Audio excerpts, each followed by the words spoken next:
Hello students, today we are going to do revision 1 from your grade 11 workbook. இன்னைக்கு நாங்க உங்களோட grade 11 workbookல இருந்து revision 1 தான் நாங்க இன்னைக்கு செய்ய போறோம். Now let's begin with the first activity. Complete the dialogue. இப்போ முதலாவது என்ன கொடுத்திருக்காங்க, நாங்க இந்த டயலாக வந்து இந்த கான்வர்சேஷனை வந்து நாங்க கம்ப்ளீட் பண்ணணும். என்ன அவங்களோட வார்த்தைகளும் அவங்க கொடுத்திருக்காங்க, வசனங்களும் கொடுத்திருக்காங்க. அந்த வசனங்கள் என்னன்னு ஒரு நாங்க வாசிச்சு பார்ப்போம். What seems to be the matter? என்ன பிரச்சனை அப்படின்னு கேட்குறாங்க.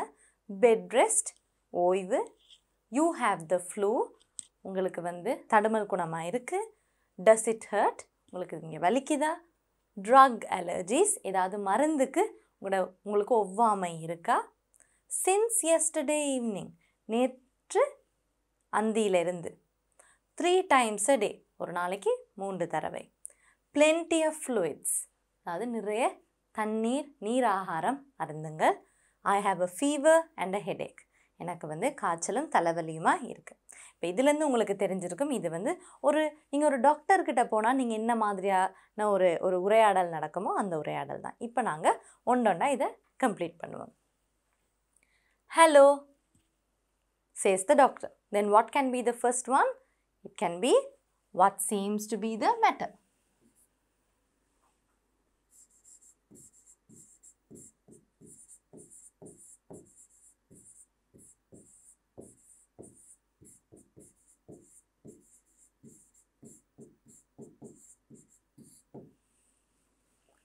Dimut says, I'm not well, doctor. எனக்கு வந்து கொஞ்சம் சுகம் இல்லாமல் இருக்குது டாக்டர்னு சொல்லி அவர் என்ன சொல்லுவார்? முதலாவதாக நீங்கள் வந்து உங்களுக்கு என்ன பிரச்சனைன்னு சொல்லுவீங்க. தென் I have a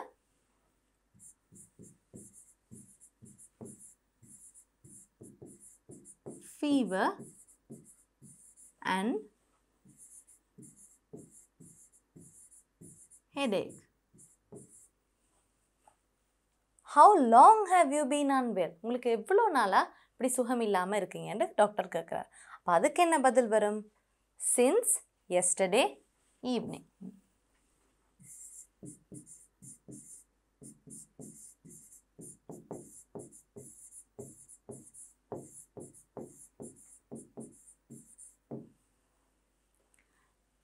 Then doctor says, let me look at your throat. நான் உங்களோட தொண்டையை ஒருக்கா பார்க்கணுமென்று சொல்லி சொல்கிறார். இட்ஸ் ரெட், அது சிவப்பு கலராக இருக்குன்னு சொல்கிறார். அதுக்கப்புறம் அவர் என்ன கேட்டிருப்பார்? சிவப்பு கலராக இருந்துச்சுன்னா உங்களுக்கு வலிக்குதான்னு கேட்டிருப்பார் இல்லையா? அப்போ does it hurt? It's red.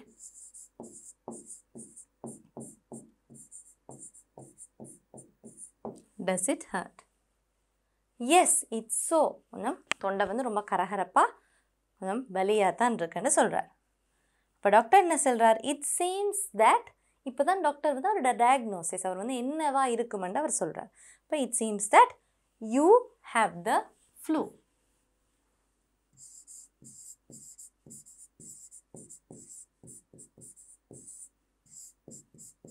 You have the flu. Do you have any drug allergies? அதாவது மருந்து கொடுக்கறதுக்கு முன்னாடி உங்களுக்கு ஏதாவது ஒரு சில மருந்துகளுக்கு ஒவ்வாமை இருக்கான்னு கேட்டு தெரிஞ்சுக்கணும் தான் டாக்டர்ஸ் மருந்து கொடுப்பாங்க. இப்போ do you have any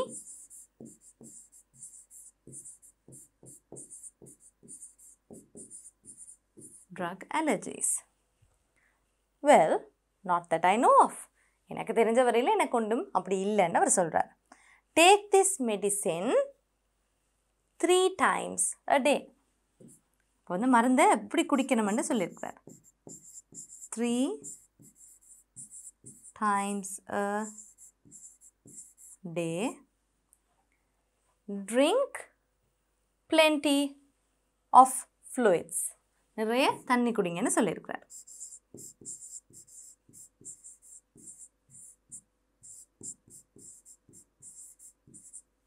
And have bed rest. நல்லா ஓய்விடுங்கன்னு சொல்லியிருக்கிறார்.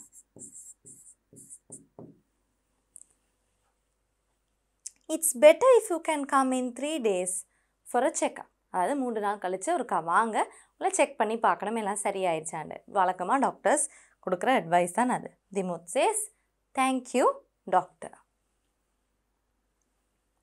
Now let's look at the second activity. Match the following notices with the places. அதாவது இந்த நோட்டீஸ் எல்லாம் எந்த மாதிரியான இடங்கள்ல இருக்குமென்று நாங்கள் யோசிச்சு நாங்கள் வந்து ஃபில் பண்ணணும். Now let's look at the notices.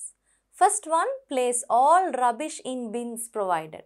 உங்களோட குப்பை எல்லாத்தையும் வந்து ஒழுங்கான குப்பை வாளியில் போடணும்னு போட்டிருக்காங்க. Second, now showing Madagascar King Kong.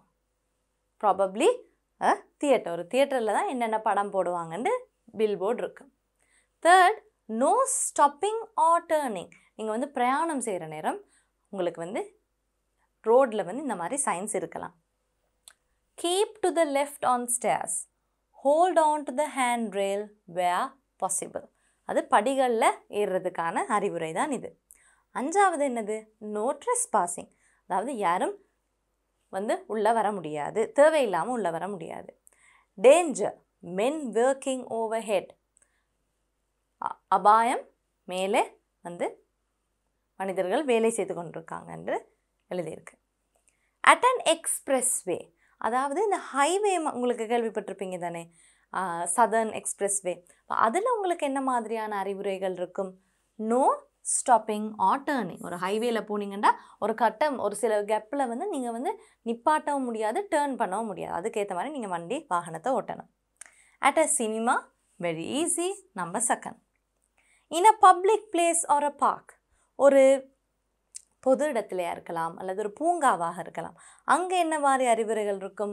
குப்பை எப்படி டிஸ்போஸ் பண்ணுறதுன்ற அறிவுரைகள் இருக்கும். At a construction site. Construction சைட்டில் தான் மேலே வந்து வேலை நடந்து கொண்டிருக்கும். சாமான் எதுவும் கீழே விழுந்தால் கவனமாக நாங்கள் வந்து நடக்கணும். Nearest staircase. நம்பர் 4. படிகளுக்கு பக்கத்தில் தான் இந்த மாதிரி ஒரு அறிவுரை இருக்குது.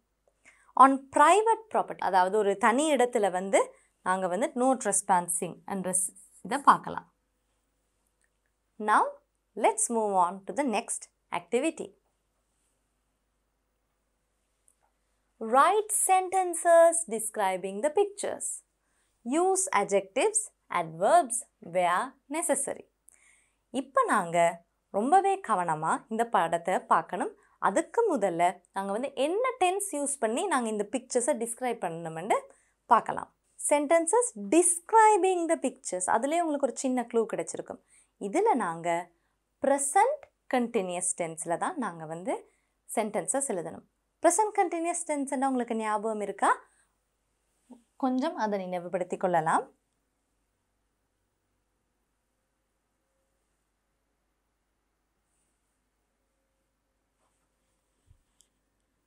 இப்போ ப்ரெசண்ட் கண்டினியூஸ் டென்ஸ்ண்டா எங்களுக்கு வந்து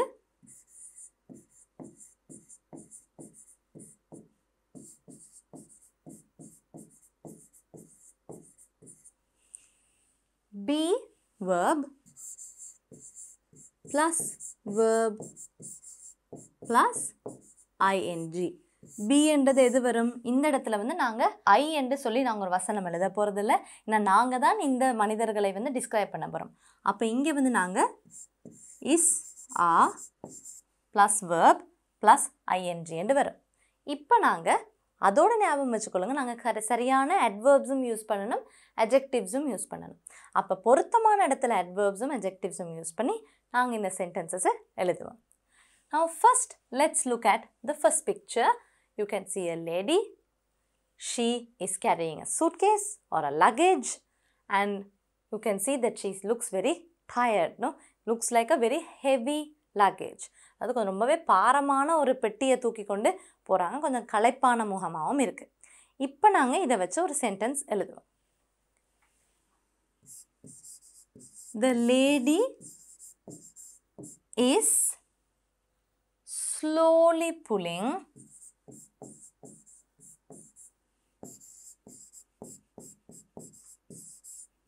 a heavy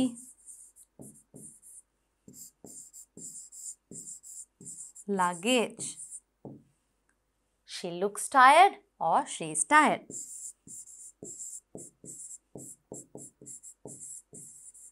இப்போ இதில் நாங்கள் adverbs இல்லாட்டி adjectives யூஸ் பண்ணியிருந்தால் நாங்கள் அதை அண்டர்லைன் பண்ணுவோம். The lady is slowly pulling. அப்போ இது வந்து ஒரு adverb. heavy luggage, heavy வந்து ஒரு adjective. இப்போ இந்த மாதிரி நாங்க எல்லா picturesையும் சரியா describe பண்ணணும். Now let's look at the second picture. We can see a man and he is painting a door. So we can say the man is painting a front door, or we can say the front door. என்னன்னா நாங்க டோரையும் வந்து describe பண்ணா அது ஒரு adjective வரும் இல்லையா? And we can say he is doing it fast. இப்போ இதில் வந்து நாங்கள் adjectives, adverbs பார்ப்போம். The man is painting the front door. முன் கதவு. அப்போ front வந்து ஒரு adjective. He is doing it fast. அது வந்து ஒரு adverb. ஞாபகம் வச்சுக்கொள்ளுங்க, fast என்ற வார்த்தை வந்து adjectiveஆகவும் இருக்கலாம், adverbஆகவும் இருக்கலாம். அது வசனத்தை பொறுத்து தான் நாங்கள் adjectiveஆ adverbஆண்டு நாங்கள் டிசைட் பண்ணணும். இப்போ இந்த வசனத்தில் வந்து fast வந்து எதை டிஸ்கிரைப் பண்ணுது? doing, ஒரு ஆக்ஷனை. அதனால இது ஒரு adverb. இதே அது ஒரு நவுனுக்கு முன்னாடி வந்தால் அது வந்து adjectiveஆக இருக்கு. Now let's look at the third picture. We can see a boy. He has a rugby ball. Looks, oval shaped ball, and he's also running. So we can write the player is running fast.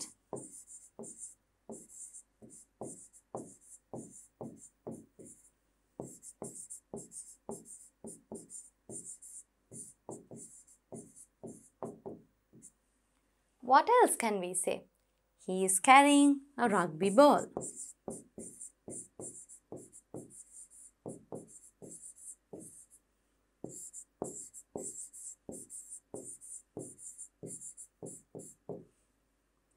இதில் வந்து நாங்கள் adjective adverbs பார்ப்போம். The play is running fast. அப்போ இந்த இடத்துல fast வந்து ஒரு adverb. He is carrying a rugby ball. Rugby வந்து adjective. Now let's move on to the next. The other pictures. Here we have a young boy trying to climb a ladder. அவர் வந்து ஒரு ஏணியை வந்து ஏறுறது கஷ்டப்பட்டு ஏறிக்கொண்டிருக்கிறார். So for this we can write the little boy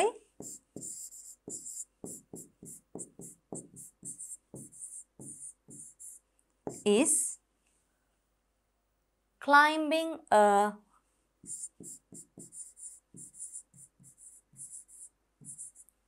wooden ladder. இப்போ இதில் வந்து adjectives மட்டும்தான் நாங்கள் யூஸ் பண்ணியிருக்கோம். The little boy is climbing a wooden ladder. இப்போ நீங்கள் வந்து இதில் ஒரு adverb கூட யூஸ் பண்ணலாம். இப்படியும் எழுதலாம். The little boy is struggling and climbing a wooden ladder என்னும் நாங்கள் எழுதலாம்.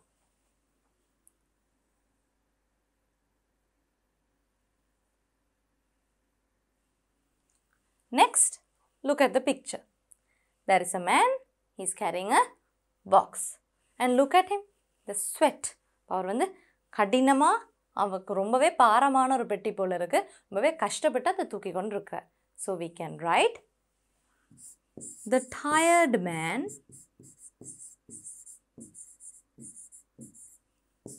is carrying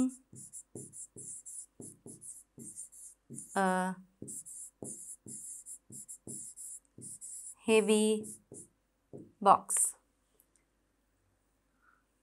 So here we have tired, an adjective, heavy, another adjective. And the last picture is a picture of a diver. ஒரு diver வந்து ஆழ்கடல்ல குதிக்கிறார் என்று நாங்கள் ஒரு வசனம் எழுதுவோம். The diver is diving into the deep sea. இதில் வந்து நாங்கள் எது வந்து adjective? deep sea. இப்போ உங்களுக்கு விளங்கி இருக்கும். என்ன மாதிரி நாங்கள் வந்து ப்ரெசன்ட் கண்டினியூஸ் டென்ஸில் டிஸ்கிரைப் பண்ணலாம், அதே நேரம் அதில் எப்படி நாங்கள் adverbs adjectives வந்து இன்க்ளூட் பண்ணலாம்னு. Now let's look at the next activity. Read the advertisement and find the required information. ரொம்பவே ஈஸியான ஒரு ஆக்டிவிட்டி தான். நாங்கள் இந்த அட்வர்டைஸ்மெண்ட், அதாவது இந்த விளம்பரத்தை வாசித்து நாங்கள் வந்து இந்த கேட்டிருக்க கேள்விகளுக்கு நாங்கள் வந்து ஃபில் பண்ணணும். Ministry of skills development and vocational training. யார் இந்த விளம்பரத்தை அறிவிக்கிறா?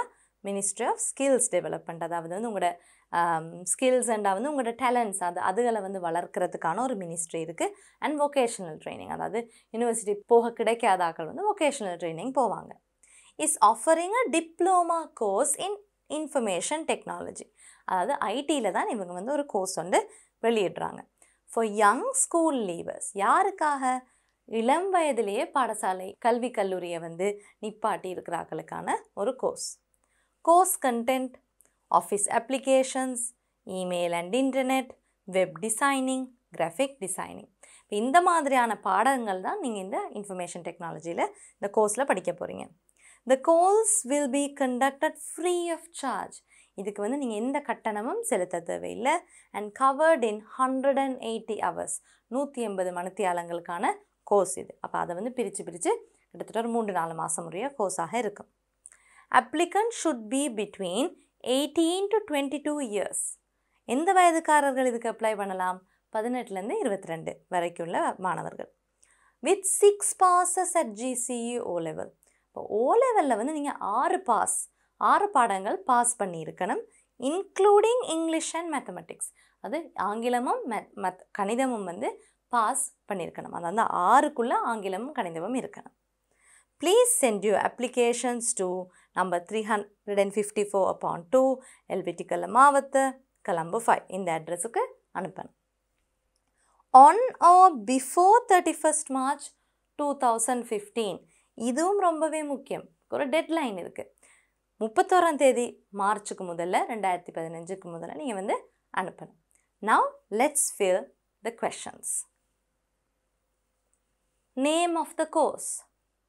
கோர்ஸோட பேர் என்ன? Diploma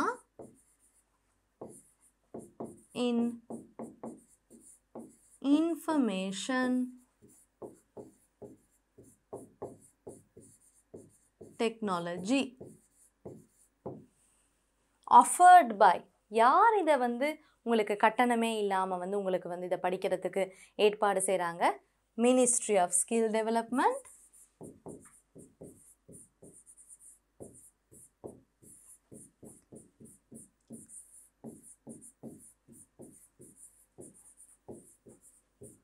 and vocational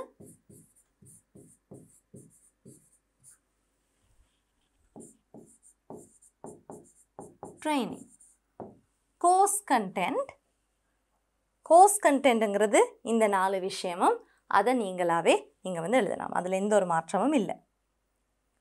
course fee, we know it's free of charge. எந்த பணமும் நீங்கள் செலுத்த தேவையில்லை. Course duration 180 hours. அதெல்லாம் வந்து டிரெக்டாகவே அதில் போட்டிருந்தாங்க இல்லையா? Age limit of the applicants, we know it's between 18 to 22 years. Educational qualifications, அதுலேயும் வந்து ஸ்பெசிஃபை பண்ணியிருந்தாங்க இல்லையா? GCE O level with pass in English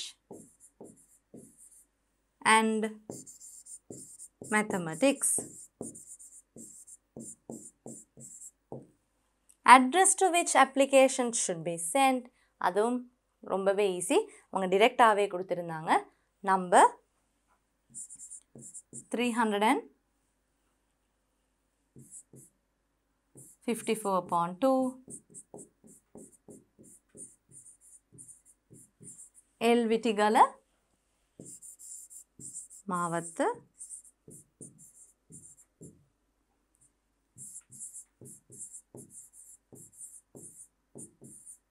Colombo 5. Deadline for sending applications. நாங்க deadline பார்த்தோம்.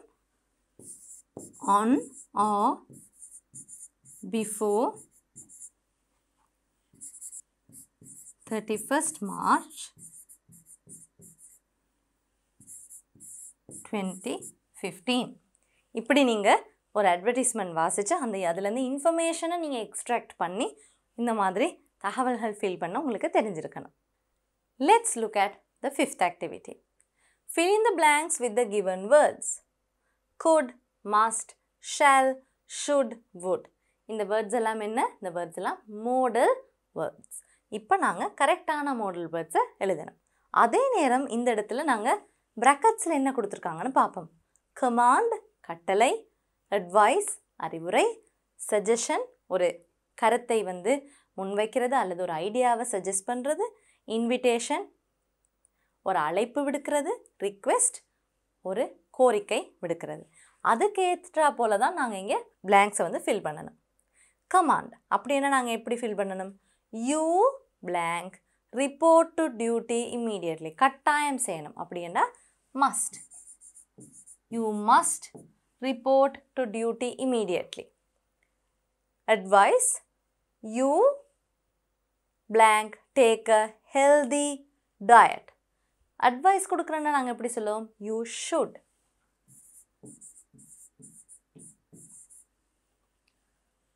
Blank we go for a swim. ஒரு idea ஒன்று suggest பண்ணுறதை நாங்கள் சொல்லுவோம். Shall we go for a swim? Blank you like to have dinner with us tomorrow. ஒரு அழைப்பு விடுக்கிறாங்க. அப்போ அதுக்கு எப்படி நாங்கள் சொல்லலாம்? Would you like to have dinner with us tomorrow?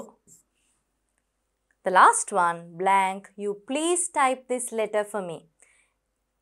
நீங்கள் இந்த கடிதத்தை எனக்கு எழுதி தருவீங்களா? So we can ask, could you please type this letter for me? இப்போ நாங்கள் இந்த வேர்ட்ஸை வச்சு இன்னும் கொஞ்சம் மேலதிகமான உதாரணங்கள் கொஞ்சம் பார்ப்போம். இப்போ நாங்கள் மஸ்ட்ன்றது வழக்கமாக கமாண்ட்ஸுக்கு தான் நாங்கள் யூஸ் பண்ணுவோம். அப்போ அதுக்கு நாங்கள் எப்படி ஒரு வசனம் எழுதலாம்? All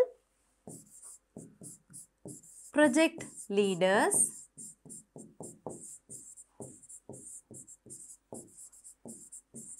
must be present at tomorrow's meeting.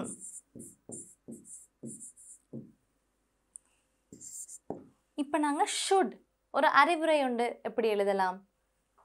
Children should eat healthy food.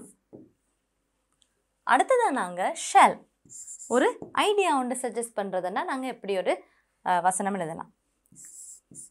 Shall we play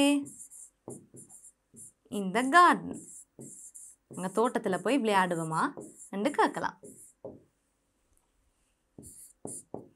Then for would, think about an invitation. Would you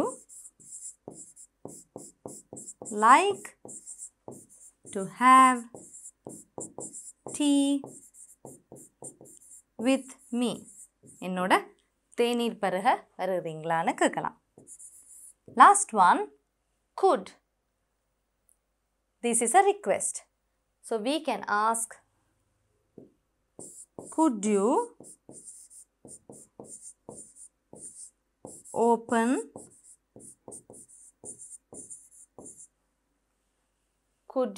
open the door for me? But we also need to remember this is a request. ஒரு ரிக்வெஸ்ட்னா நாங்கள் கொஞ்சம் பொலைட்டாக இருக்கணும் இல்லையா? அப்போ நாங்கள் இதில் ஒரு வசனம் ஒரு வேர்ட் ஆட் பண்ணணும். Could you please open the door for me? அப்போ நீங்கள் என்ன எண்ணத்தோட ஒரு விஷயத்தை கேட்கவோ சொல்லவோ விரும்புகிறீங்களோ அதுக்கு ஏற்ற மாதிரி நீங்கள் வந்து மோடல் வேர்ப்ஸை சூஸ் பண்ணணும்.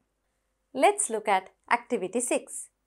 Right a paragraph about your favourite sport or outdoor activity. Use about 50 words. இப்போ வந்து 2 டாபிக் கொடுத்துருக்காங்க. அந்த 2 டாப்பிக்கில் ஒன்றை பிக் பண்ணி நாங்கள் வந்து 50 வசனத்துக்கு ஒரு பேசேஜ் ஒன்று எழுதலாம். இப்போ வந்து நாங்கள் ரிவிஷன் ப்ராக்டிஸ் பண்ணனால 2க்குமே எழுதினா நல்லது. ஃபேவரட் ஸ்போர்ட் மிகவும் பிடித்தமான விளையாட்டு, or outdoor activity favourite outdoor உங்களுக்கு மிகவும் பிடிச்ச வெளியில் செய்யக்கூடிய ஒரு விஷயம் என்ன? Include the following. Individual or team game, அது ஒரு தனி அல்லது குழு விளையாட்டா. ஆக்டிவிட்டி, அதாவது தனி அல்லது குழு ஒரு செயலா. how it can be played or done, அதை நீங்கள் எப்படி விளையாடலாம் அல்லது செய்யலாம். equipment necessary, ஏதாவது அதுக்கான உபகரணங்கள் தேவையா. whether it is popular or challenging or adventurous, அது ஒரு பிரபல்யமான ஒரு விளையாட்டா அல்லது செயலா, அல்லது சவாலானதா அல்லது ஒரு துணிகரமான ஒரு செயலா. இது எல்லாத்தையும் நீங்கள் இன்க்ளூட் பண்ணி பேசேஜ் எழுதணும். my favorite outdoor activity. My favorite outdoor activity is cycling. எனக்கு மிகவும் பிடிச்ச வெளியில் செய்யக்கூடிய ஒரு விஷயம் வந்து சைக்கிள் ஓடுறது. It is a very enjoyable activity. அது ரொம்பவே சந்தோஷமான ஒரு activity. I do it every evening with my brother and 2 friends. நான் வந்து என் அண்ணா அல்லது தம்பியோட அடுத்தது இன்னும் 2 ஃப்ரெண்ட்ஸோடையும் ஒவ்வொரு நாளும் ஈவினிங் டைம், அதாவது அந்த நேரத்தில் நான் வந்து சைக்கிள் ஓட்டுவேன். Cycling improves my physical fitness and agility. அதாவது சைக்கிள் ஓடுறனால இந்த உடல் வந்து மிகவும் ஆரோக்கியமான இருக்குது. அது நேரம் அஜிலிட்டி என்றால் என்ன? அஜிலிட்டின்னா ரொம்பவே திறம்பட நீங்கள் வந்து அசைகிறத தான் நாங்கள் அஜிலிட்டி என்று சொல்லுவோம். குயிக்காக வந்து நீங்கள் பாயிறது அதுகளை சொல்லலாம். Furthermore, மேலதிகமாக, it is very refreshing to be outdoors after a day's hard work. அதாவது ரொம்பவே கடினமாக வேலை செஞ்சுட்டு அந்த நேரங்களில் சைக்கிளோட போகிறதுங்கிறது வந்து ரொம்பவே ரிஃப்ரெஷிங், அதாவது மனசுக்கு வந்து ரொம்ப இதமாக இருக்குன்னு சொல்கிறார். It is sometimes very adventurous. ஒரு சில நேரத்தில் இது ரொம்பவே துணிகரமான ஒரு செயலாகவும் இருக்குது. I hope to continue this as an adult too. நான் வந்து இதை வளர்ந்து வந்து ஒரு பெரியாளான பிறகும் நான் இதை தொடர்ந்து செய்யணுமென்றே ஆசைப்படுறேன். as it gives us multiple benefits. என்னென்னா நான் சைக்கிள் ஓட்டுறதுனால எனக்கு நிறைய பலன்கள் கிடைக்கிறனால. இப்போ இந்த மாதிரி அவங்க சொன்ன விஷயங்கள் எல்லாத்தையும் இன்க்ளூட் பண்ணி நீங்கள் 50 வார்த்தைகளுக்கு குறையாமல் ஒரு பேசேஜ் எழுதணும். Let's look at the other topic. My favourite sport. My favourite sport is wushu. Wushu என்ற ஒரு ஸ்போர்ட் தான் இவங்களுக்கு பிடிக்குமா. இந்த வூஷு என்ற ஸ்போர்ட் என்னன்னு நாங்கள் இப்போ பார்ப்போம். It is a marshal art originated in China in the 17th century BC. It is a martial art.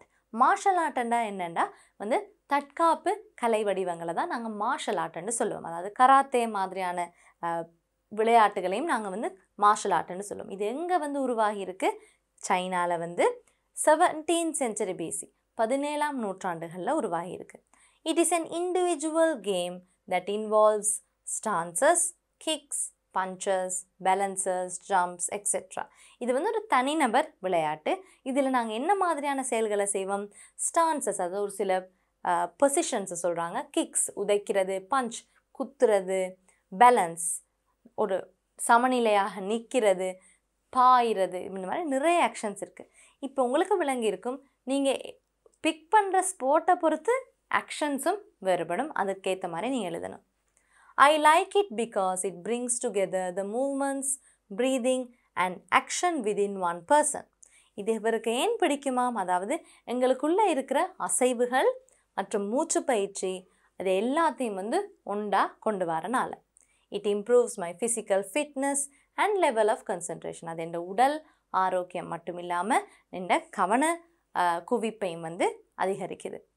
It is also a very challenging sport. இது வந்து ரொம்பவே சவாலான ஒரு விளையாட்டு. I practice wushu 4 days a week. நான் கிழமையில் 4 நாள் wushu வந்து ப்ராக்டிஸ் பண்ணுறேன்னு நீங்கள் எழுதலாம். வேறு ஸ்போர்ட்ஸும் உங்களுக்கு ரொம்பவே பிடிச்சமான ஸ்போர்ட்ஸ் எல்லாத்தையும் அவுட்டோர் ஆக்டிவிட்டியும் நீங்கள் வந்து எழுதலாம். 7th one. read the notice and answer the questions. Again, extracting information. நீங்கள் நிறைய நோட்டீஸ் எழுதியிருப்பீங்க. இதில் வந்து உங்களுக்கு நோட்டீஸை கொடுத்துருக்காங்க. ஆனால் நாங்கள் வந்து அதுக்கேற்ற மாதிரி இன்ஃபர்மேஷனை எக்ஸ்ட்ராக்ட் பண்ணி நாங்கள் வந்து விடைகள் எழுதணும். Now let's look at the notice. March 8, 2015, Sunday Observer. Sunday Observerல வந்த ஒரு நோட்டீஸ் தான் இது. Ministry of Highways, Road Development Authority, notice to the public. இது வந்து யார் வந்து உங்களுக்கு வெளியிட்டிருக்கா? ரோட் டெவலப்மெண்ட் அத்தாரிட்டியால் உங்களுக்கு கொடுத்துருக்காங்க. பொதுமக்களுக்கான ஒரு notice. Closure of Southern Expressway road sections for vehicle movement.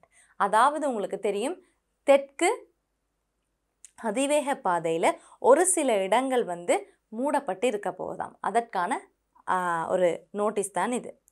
The public are hereby informed that the below mentioned sections of the Southern Expressway will be closed due to the repairs as per details given below.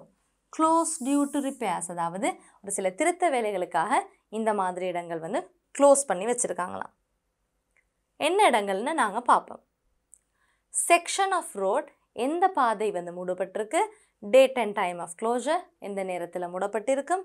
Alternative roots, ஆல்டர்னேட்டிவ்ண்டா என்ன, வேறு வழிப்பாதைகள் என்ன.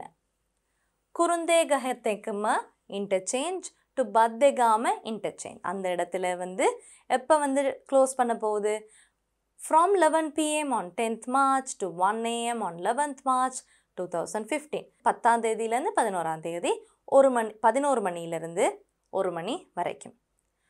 Alternative என்ன, Kurundugahahetekma interchange through Pattapola Ambegama Baddegama interchange and vice versa.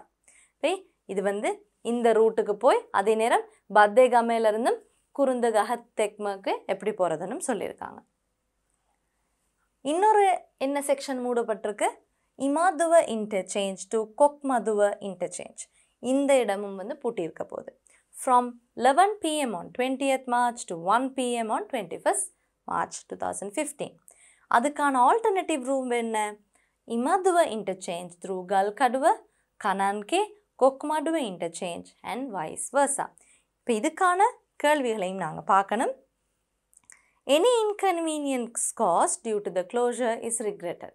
இந்த திருத்த வேலைக்காக மூடி வைக்கிறனால உங்களுக்கு ஏதாவது அசௌகரியங்கள் ஏற்பட்டால் அதுக்கு முன்கூட்டியே நாங்கள் மன்னிப்பு கேட்டுக்கொள்கிறோம் என்று சொல்கிறாங்க. யார்? Director general, road development authority, Sethsiripaya Battaramulla. Now let's look at the questions. Where was this notice published? இந்த நோட்டீஸ் வந்து எங்கே பிரசுரிக்கப்பட்டது? Sunday Observer.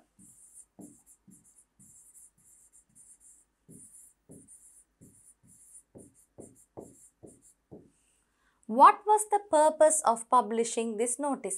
இது எதற்காக வந்து பப்ளிஷ் பண்ணப்பட்டது? இதுக்கு மெயின் முக்கியமான காரணம் என்ன? To inform the public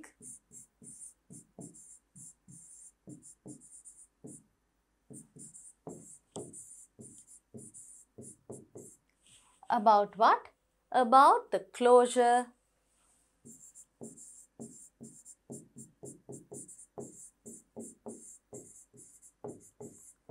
of certain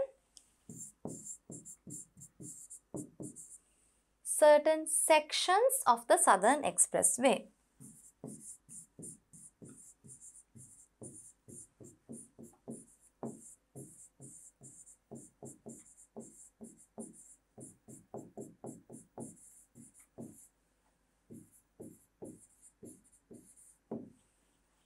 Under whose authority was it published? யாரோட அதிகாரத்தின் கீழ் இது வந்து பிரசுரிக்கப்பட்டது? Director General,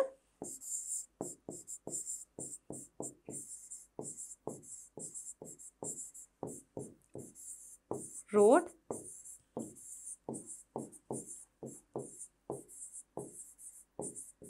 Development Authority. When was the section between Imaduva and Kokmaduva interchange closed? எப்போ வந்து இமாதுவா அண்ட் கொக்மதுவா இன்டர்சேஞ்ச் வந்து மூடி இருக்குது? நாங்கள் அதை பார்த்தோம், அந்த அட்டவணையில் இருந்தது. இமதுவ அண்ட் கொக்மடுவ இன்டர்சேஞ்ச் இதை நாங்கள் எழுதணும். இப்போ இதுக்கு வந்து நாங்கள் இதை அப்படியே நீங்கள் எழுதுனீங்கன்னா சரி. 4வது கேள்விக்கு இதுதான் ஆன்சர். 5வது கேள்வியை பார்ப்போம். What was the alternative route suggested for the above closure? Alternative route என்னன்னு நாங்கள் இப்போ பார்ப்போம். இமதுவ interchange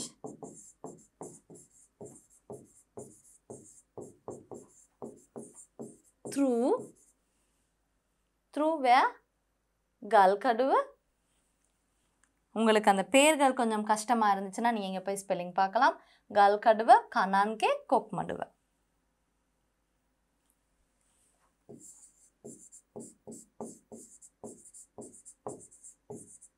கல்கடுவ கனான்கே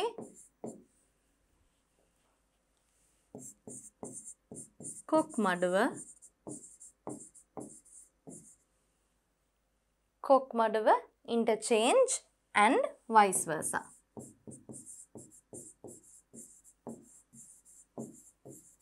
vice versa என்ன? இது மறுபடியும் அதே மாதிரியா தான் இருக்கும்.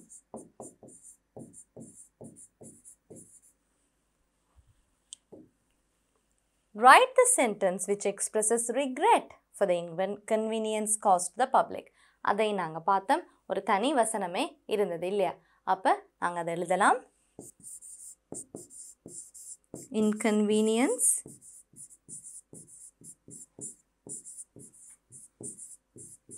caused due to the closure is regretted.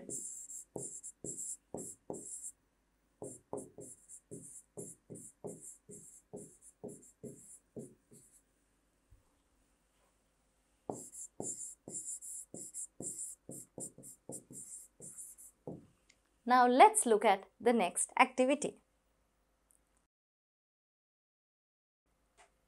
You lost your sports bag in the playground after sports practices. உங்களோட விளையாட்டு பயிற்சிக்கான பையை வந்து நீங்கள் உங்களோட விளையாட்டு பயிற்சி முடிஞ்ச பிறகு நீங்கள் தொலைச்சிட்டீங்க. Write a notice to display in the school notice board. அதை பற்றி அந்த தகவலை தெரிவித்து உங்களோட பேக் யாரும் பார்த்தாங்களா, அதை பார்த்தீங்கன்னா கொண்டு வந்து தாங்க அப்படின்னு சொல்லி தான் நீங்கள் ஒரு நோட்டீஸ் ஒன்று எழுதணும். Use about 50 words. Include the following information. A description of the bag. பையை நீங்கள் வந்து விவரிக்கணும். The date it was lost. எப்போ தொலைஞ்சது. The contents. உள்ளுக்கு என்னென்ன பொருட்கள் இருந்தது. Where it should be returned to if found. அதை கண்டுபிடிச்சிருந்தா அதை வந்து எங்கே வந்து கொடுக்கணுமெண்டும் இருக்கணும். Notice 24/6. You can write whichever year you want. Lost bag. இது ரொம்பவே முக்கியம். அதாவது இந்த நோட்டீஸ் வந்து எதை பற்றினது என்றதை நீங்கள் வாசிக்கிறவங்களுக்கு வந்து முதல்ல தெரிவிச்சிடணும். A sports bag was lost in the school ground on the 23rd of June. 23 June மாதம் வந்து ஒரு ஸ்போர்ட்ஸ் பேக் வந்து துளைஞ்சு போயிருக்கு. It is a large blue bag with a black logo on it. அது ஒரு பெரிய ஒரு நீல நிறமான ஒரு பை, அதில் வந்து ஒரு கருப்பு கலர் லோகோ ஒன்றும் இருக்குது. There is a water bottle, a pair of spikes. Spikes என்ன ஒரு வகையான சப்பாத்து. A face towel and a small first aid kit in it. முகம் துடைக்கிறதுக்கான ஒரு துணி, அப்புறம் வந்து ஃபர்ஸ்ட் எய்ட் கிட் முதலுதவிக்கு தேவையான ஒரு சின்ன பெட்டியும் இருக்குது. If found, please hand over to the sports room. கண்டுபிடிச்சிங்கண்டா கட்டாயம் விளையாட்டு பயிற்சிக்கான அறையில் கொடுத்து விடுங்க. தினுத் பெரேரா 11B. இந்த கிளாஸ்லேருந்து இந்த பையன் தான் இந்த பேக்கை துளைச்சிருக்கிறார். அப்போ நீங்கள் அதையும் வந்து சரியாக எழுதணும். Fill in the blanks. Again, another fill in the blanks activity, but let's look, but it's a different kind of fill in the blanks, no? So, இதில் நாங்கள் என்ன பார்க்கலாம்? இப்போ நாங்கள் வந்து கரெக்டான ப்ரொபசிஷன்ஸை தான் நாங்கள் இங்கே எழுத போகிறோம். A trip for 2 Horton plains. அப்போ a trip to Horton plains. Horton சமவெளிக்கான ஒரு சுற்றுலா. During the last school vacation, we went on for a trip to Horton plains. நாங்கள் வந்து போன பாடசாலை விடுமுறைக்கு வந்து நாங்கள் வந்து ஹாட்டன் பிளேன்ஸுக்கு போனோம். இப்போ we went on a trip. We went there in on the 18th of April. We went there. நாங்கள் எப்போ அங்கே போனோம்? 18 ஏப்ரல். அப்போ அதுக்கு நாங்கள் எப்படி எழுதணும்? We went there on the 18th of April. Before, after we had celebrated the Sinhala and Tamil New Year. Sinhala Tamil புது வருஷம் எப்போ வரும்? 13 அல்லது 14ஆம் தேதி. அப்போ கட்டாயம் இது வந்து ஆஃப்டர்.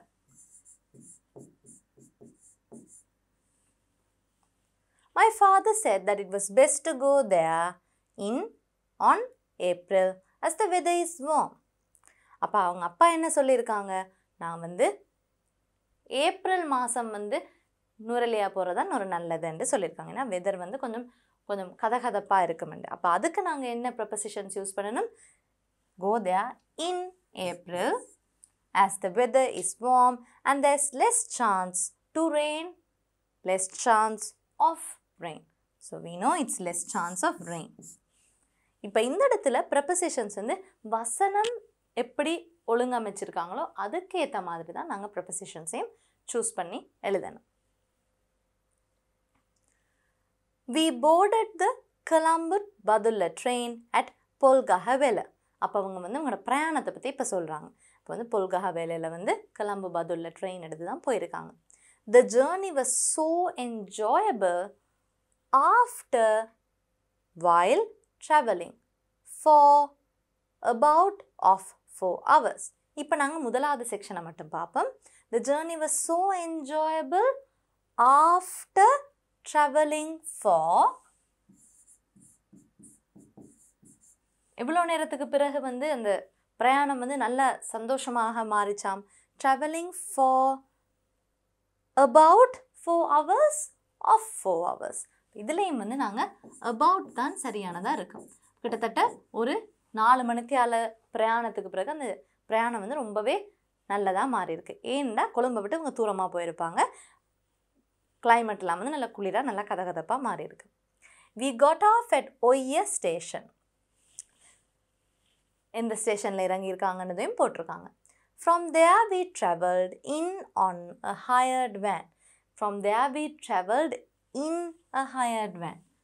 அப்போ நாங்கள் ஒரு வேனோட ஒழுங்கமைச்சு தான் நாங்கள் வந்து பிரயாணம் செஞ்சோம். I was amazed by the natural beauty. அங்கே இருக்கிற இயற்கை அழகை பார்த்து நான் வியந்தேன். The hills, grasslands, streams and the waterfalls were fascinating. இந்த மாதிரியான நேச்சுரல் பியூட்டியெல்லாம் வந்து ரொம்பவே பார்க்க அழகாக இருந்தது. There were flowers everywhere. எங்கே பார்த்தாலும் பூக்களாகவே இருந்தது. I was scared to go near far world's end. நான் வந்து உலக முடிவுக்கு பக்கத்தில் போக. அப்போ near world's end இப்போ பயமாக இருந்ததுன்னு சொல்கிறாங்க. I held on to my father's hand tightly while after I was watching it. இப்போ உலக முடிவுக்கு நான் போன நேரம் நான் வந்து என் அப்பாவோட கையை ரொம்பவே இறுக்கமாக பிடிச்சு கொண்டிருந்தேன்னு சொல்கிறாங்க. அப்போ அது while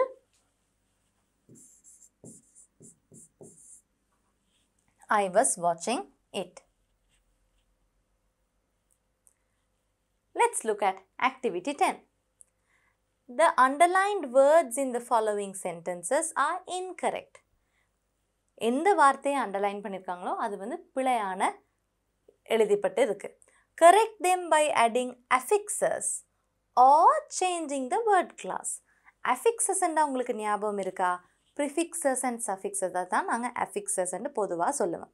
அப்போ இந்த வார்த்தைகளை நாங்கள் ப்ரிஃபிக்ஸ் அல்லது சஃபிக்ஸை ஆட் பண்ணி நாங்கள் வந்து சரியாக்கலாம், அல்லது வேர்ட் கிளாஸை மாற்றி, அதாவது பிழையான இடத்துல வந்து adjective வர வேண்டிய இடத்துல adverb எழுதப்பட்டிருக்கலாம், அல்லது adverb வர வேண்டிய இடத்துல ஒரு noun எழுதப்பட்டிருக்கலாம்.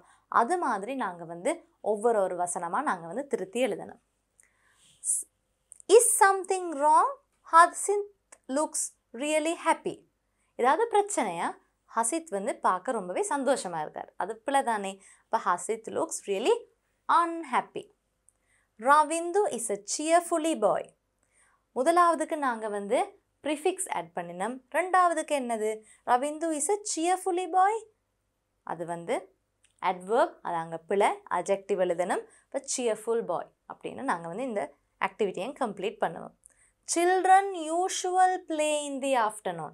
யூஷுவல் இங்கே வரக்கூடாது, இங்கே வந்து ஒரு adverb வரணும். ஸோ யூஷுவலி நாங்கள் வந்து வேர்ட் கிளாஸை மாற்றுறோம். A lot of animals have become endangered due to deforestation. நிறைய மிருகங்கள் வந்து காடழிப்புனால மிகவும் அழியக்கூடிய நிலைமையை நெருங்கி கொண்டிருக்கு. அப்போ இதில் டேஞ்சர்ட் அண்டு வராது, endangered. So we add a prefix.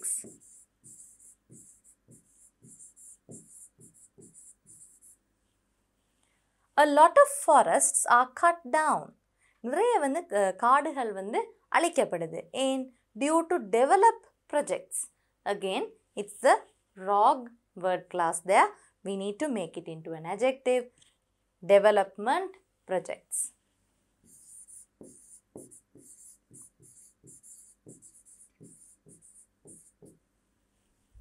Throwing garbage everywhere, எல்லா இடத்துலையும் குப்பைகளை வீசுறது வந்து makes our surroundings pleasant.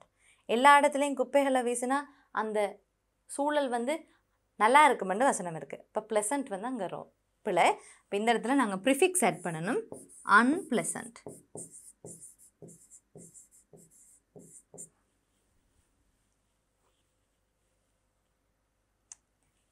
Do not vandalize public property. பொது சொத்துக்களை சேதப்படுத்த வேண்டாம்.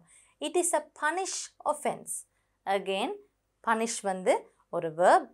ஆனால் நாங்கள் இந்த இடத்துல வந்து ஒரு adjective எழுதணும். So, punishable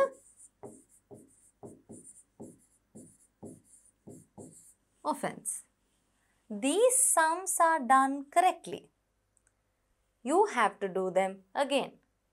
இந்த கணக்குகளை வந்து நீங்கள் சரியாக செஞ்சுருக்கீங்க, அதனால் நீங்கள் திரும்ப செய்யணும். சரியாக செஞ்சுருந்தா திரும்ப செய்ய வேண்டி வருமா? இல்லை. அப்போ இந்த இடத்துல நாங்கள் வந்து ப்ரிஃபிக்ஸ் ஆட் பண்ணணும், incorrectly. These paintings are very beauty. We need to replace beauty with an adjective.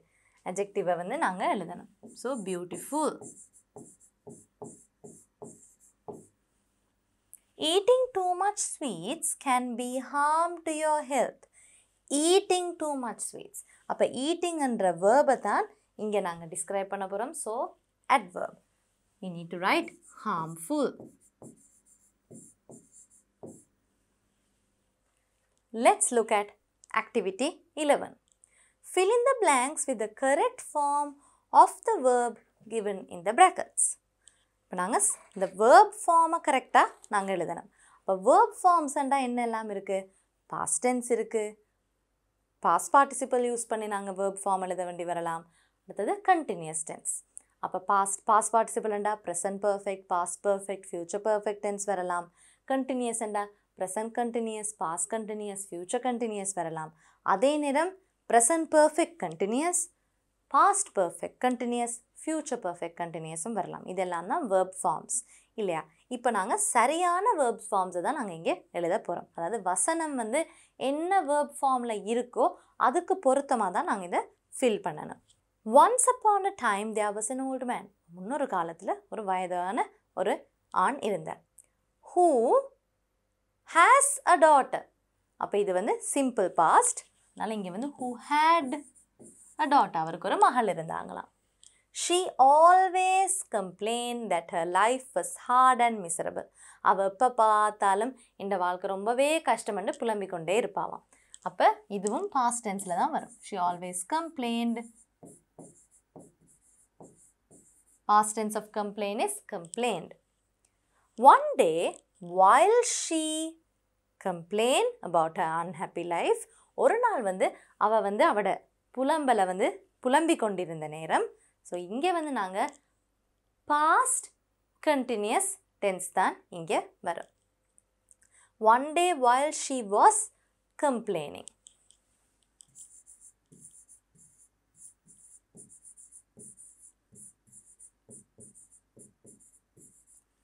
About her unhappy life, her father blanked her to join him in the kitchen. அவங்க அப்பா என்ன செஞ்சாராம்?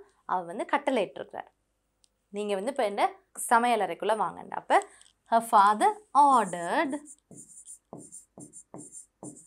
her to join him in the kitchen. The old man blank fill 3 pots with water. அவர் வந்து 3 பானையில் வந்து தண்ணியை வந்து வச்சாராம். அப்போ வந்து நாங்கள் இங்கே past tense தான் எழுதணும். One man filled. Then he put potatoes in the first pot, eggs in the second, ground coffee beans in the third. Put the past tense என்ன? Put. Past participle is also put. So here we write, then he put. அவர் என்ன செஞ்சிருக்கிறார்? 3 பாத்திரத்திலையும் 3 வித்தியாசமான பொருட்களை போட்டிருக்கார். ஒரு பாத்திரத்தில் வந்து potatoes கிழங்கு, ரெண்டாவது பாத்திரத்தில் முட்டை, மூன்றாவது பாத்திரத்தில் கோப்பி கொட்டைகளை போட்டிருக்கார். And placed them on fire to boil. And placed, simple past, them on fire to boil. The daughter sat impatiently. மகளுக்கு வந்து ரொம்ப அவசரம், இது என்னது, இது என்னை கூப்பிட்டு வச்சுக்கொண்டு கரைச்சல்படுத்தி கொண்டு இருக்கிறாருன்னு வந்து நினச்சி கொண்டு இருக்கிறார். sat impatiently while they boil. இப்போ இந்த இடத்துலையும் நாங்கள் past continuous tense தான் எழுதணும். while they were, they and are plural, அதனால while they were boiling. She not understand what her father go to do. She did not understand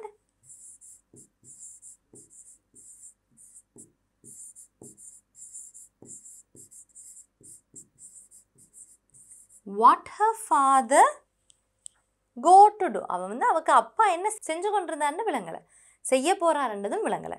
She what her father was going to do. என்ன செய்ய போறார், அதுவும் வந்து இங்கே வந்து past continuous டென்ஸில் எழுதினாலும் அதோட அர்த்தம் வந்து அந்த நேரத்தில் அது வந்து ஒரு எதிர்கால ஒரு நடவடிக்கையை தான் அது காமிக்குது. After some time, the father blank out the potatoes. Take the past tense என்ன? Took. The father took out the potatoes and eggs and put them in a bowl. அப்போ வந்து கிழங்கையும் முட்டையும் எடுத்து ஒரு பாத்திரத்தில் போட்டாராம். And pour the coffee to a mug. And poured the coffee to a mug.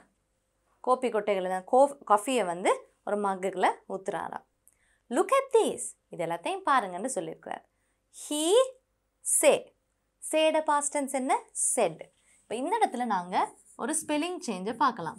ID தான் வரும், வைடி வராது. Potatoes, eggs and ground coffee face the same adversary. கிழங்கு, முட்டை, கோப்பி கொட்டைகள் மூன்றுக்குமே ஒரே எதிரி தான். அந்த எதிரி என்ன? கொதிக்கிற தண்ணி. இப்போ இங்கே வந்து பாஸ்ட் டென்ஸ் தான் வரும்.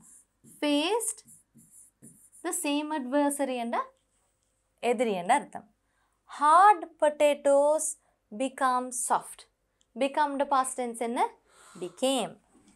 Heart potatoes became soft. ரொம்பவே கடினமாக கல்லாக இருந்த மாதிரி கிழங்கு வந்து தண்ணியில் போட்டு கொதிக்க வச்ச பிறகு சாஃப்ட் ஆகும். த ஃப்ரெஜைல் எக்ஸ் டர்ன் ஹார்ட். ரொம்பவே ஃப்ரெஜைல்னா என்ன? உடையக்கூடிய தன்மை. முட்டை வந்து ரொம்ப ஈஸியாக உடைஞ்சிடும், ஆனால் அதை தண்ணியில் கொதிக்க வச்சா என்ன நடக்கும்? அது ரொம்பவே கடினமானதாக மாறும். The fragile eggs turned hard. But the coffee reacted in a unique way. ஆனால் கோப்பி கொட்டை ஒரு மிக வித்தியாசமான முறையில் வந்து கொதிக்கிற தண்ணிக்கு வந்து ரியாக்ட் பண்ணுது. It change the water. அதுவும் வந்து நாங்கள் பாஸ்ட் டென்ஸில் தான் எழுதணும். It changed the water. அது வந்து தண்ணியவே மாற்றி அண்ட் கிரியேட் சம்திங் நியூ. அது ஒரு புதுவிதமான ஒரு விஷயத்தை உருவாக்கியது. And created something new. Which one are you? இந்த மூன்றில் நீங்கள் எதை போலது அண்டு அப்பா கேட்டிருக்கிறார். The daughter realise. again past tense, realized. அவ என்னத்தை உணர்ந்தா? that she be wrong. be verb வந்து நீங்கள் வந்து சூஸ் பண்ணணும். she and be verb என்ன? past tense என்னவா இருக்கும்? was. that she was wrong.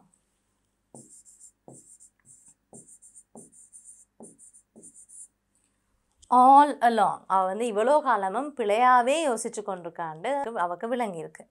It was the way we reacted to obstacles that make our lives happy or unhappy. நாங்கள் எவ்வாறு சவால்களுக்கு முகம் கொடுக்குறோமோ அதன்படி தான் எங்களோட வாழ்க்கை வந்து சந்தோஷமாகவும் அல்லது சந்தோஷம் இல்லாதமாகவும் இருக்கும். ரியாக்டட் பாஸ்ட் டென்ஸில் இருக்கிறனால நாங்கள் இதுவும் பாஸ்ட் டென்ஸில் தான் எழுதணும். made. Now let's move on to the next activity. Activity 12. These sentences are written incorrectly. இந்த வசனங்கள் வந்து பிழையா எழுதப்பட்டிருக்கு. Rewrite them. திரும்ப எழுதணும். என்னத்தை கரெக்ட் பண்ணணும்? You have to capitalize the necessary letters and use the correct punctuation marks. கரெக்டான இடத்துல கேபிட்டல் லெட்டர்ஸ் எழுதணும். அதே நேரம் கரெக்டான இடத்துல நாங்கள் நிறுத்தற் குறியீடுகளையும் பாவிக்கணும். For example, is New Delhi the capital of India? I capital, ND capital, I capital. Alexander the Great was born in Macedonia in 356 BC. Alexander the Great, Alexander என்ற ஒரு பேர், அதனால A capital. கிரேட்ங்கிறது வந்து அவருக்கு கொடுத்த ஒரு பட்டம் என்றனால G capital. Was born in Macedonia ஒரு இடம், அதனால M capital. In 356 BC, before Christ, B.C என்று தான் நாங்கள் எழுதணும். Mrs. Piasena asked, can't you go to the boutique and buy a coconut, a kilo of rice and a packet of biscuits? இப்போ இந்த இடத்துல வந்து நிறைய நாங்கள் வந்து எதை பார்க்கலாம்? கமாஸ் கொஞ்சம் பார்க்கலாம். Mrs. Piasena, M capital, எஸ்ஸுக்கு பிறகு டாக்டர் வைக்கணும். ஆஸ்ட், இது ஒரு டயலாக், அதனால நாங்கள் வந்து கரெக்டான இடத்துல வந்து கோட்டேஷன் மார்க் போடணும். காண்ட் apostrophe T, cannot தான் நாங்கள் சுருக்கமாக காண்ட்னு எழுதியிருக்கோம். can't you go to the boutique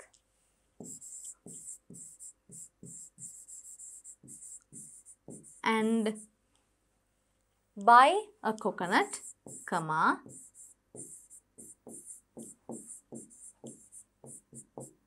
a kilo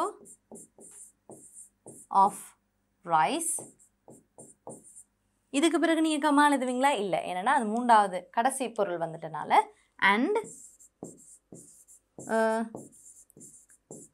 packet of biscuits, full stop, end quotation. Dialogue வந்து நாங்கள் முடிவு பண்ணணும். அப்போ கோட்டேஷன் மார்க்ஸ் ஓப்பன் பண்ணால் கட்டாயம் கோட்டேஷன் மார்க்ஸை க்ளோஸ் பண்ணவும் வேணும். Wow, what a nice Christmas tree. அப்போ W capital, wow, exclamation mark, ஆச்சரியக்குறி வரணும். வாட் அ நைஸ் கிறிஸ்மஸ், ஒரு பண்டிகை, அதனால் C capital. Christmas tree, full stop. The next English lesson will be conducted on Monday at 9 AM. T capital, ஏற்கனவே அவங்களே கொடுத்துருக்காங்க. Next, E capital, English ஒரு மொழி என்றனால English lesson will be conducted on Monday, M capital, at 9 AM. It's Rover, Mr. Ranasinger's puppy. Its legs seem to be broken, isn't it? இது வந்து ஒருத்தரோட டயலாக்னு வச்சுக்கலாம். ஒருத்தர் ஒரு சொல்கிற ஒரு விஷயம். இப்போ இதை நாங்கள் எப்படி எழுதலாம்? It's rover. அப்போ வந்து இட் ஈஸ் ரோவர்ன்றதை நாங்கள் இங்கே கண்ட்ராக்ட் பண்ணி எழுதியிருக்கோம். R capital, it's Rover, comma, M capital, mister, full stop, R capital, Ranasinghe's. இந்த இடத்துல நாங்கள் என்னத்தை யூஸ் பண்ணுறோம்? அப்பாஸ்ட்ரஃபிக்கு நாங்கள் வந்து இங்கே பொசிஷன் காமிக்க யூஸ் பண்ணுறோம். Ranasinghe's puppy, full stop. its leg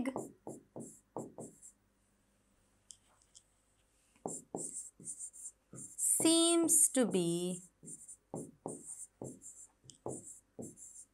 broken, comma, isn't it? Tag questions ஞாபகம் இருக்கா? ஸோ isn't it ன்னு நாங்கள் கேட்குறோம். அதோட கால் வந்து உடைஞ்சிருக்கு இல்லையா அப்படின்னு கேட்குறதுக்கு.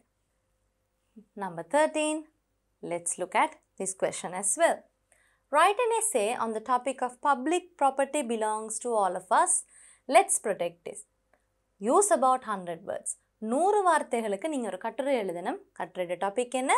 Public property belongs to all of us. பொது சொத்துகள் எங்களை எல்லாருக்கும் சொந்தமானது. Let's protect it. அதை நாங்கள் பாதுகாப்போம். Public property is what people of a country own and use in common. நாங்கள் எல்லாரும் ஒரு நாட்டு மக்களாக எந்தெந்த பொருட்களை வந்து பொதுவாக பாவிக்கிறோமோ அதை தான் நாங்கள் பொது சொத்துகள்னு சொல்லுவோம். For example, உதாரணத்துக்கு we walk on roads, use electricity and also public parks, grounds, hospitals, libraries, government offices, etc. நாங்கள் வந்து ரோட்டில் நடக்கிறோம், எலக்ட்ரிசிட்டி அதாவது மின்சாரம் பாவிக்கிறோம், பப்ளிக் பார்க் பொது பூங்கா, பொது மைதானம், பொது அரசாங்க வைத்தியசாலை, அரசாங்க நூலகங்கள், அரசாங்க அலுவலகங்கள் எல்லாத்தையும் நாங்கள் எல்லாரும் பாவிக்கிறோம். All these are built with public funds earned from the taxes paid by citizens. இது எல்லாமே எப்படி கட்டப்பட்டது? பொதுமக்கள் கிட்ட இருந்து அறவிடப்படுற வரிப்பணத்தில் உருவாக்கப்பட்ட விஷயங்கள் தான் இது எல்லாமே. Even though the government is responsible for maintaining this property, இந்த பொது சொத்துக்களை வந்து பராமரிக்கிறது வந்து அரசாங்கன்ற கடமையாக இருந்தாலும் people too have to play a role to play in this regard. மக்களுக்கும் இதை பாதுகாக்கிறதுல பெரும் பங்கு இருக்கு. Some people do not help the government in maintaining public property. ஒரு சிலர் வந்து அரசாங்கத்துக்கு வந்து உதவியாக இருக்கிறதில்ல. எதற்கு உதவியாக இருக்கிறதில்ல? பொது சொத்துக்களை பாதுகாக்கிறதுக்கு. It is seen that people waste water and electricity. மக்கள் வந்து நீரும் மின்சாரத்தையும் வீண்விரயம் செய்கிறாங்க. Cause accidents by throwing things improperly. வந்து வீதி விபத்துகளை உண்டாக்குறாங்க. எப்படி எந்தன் மூலமாக?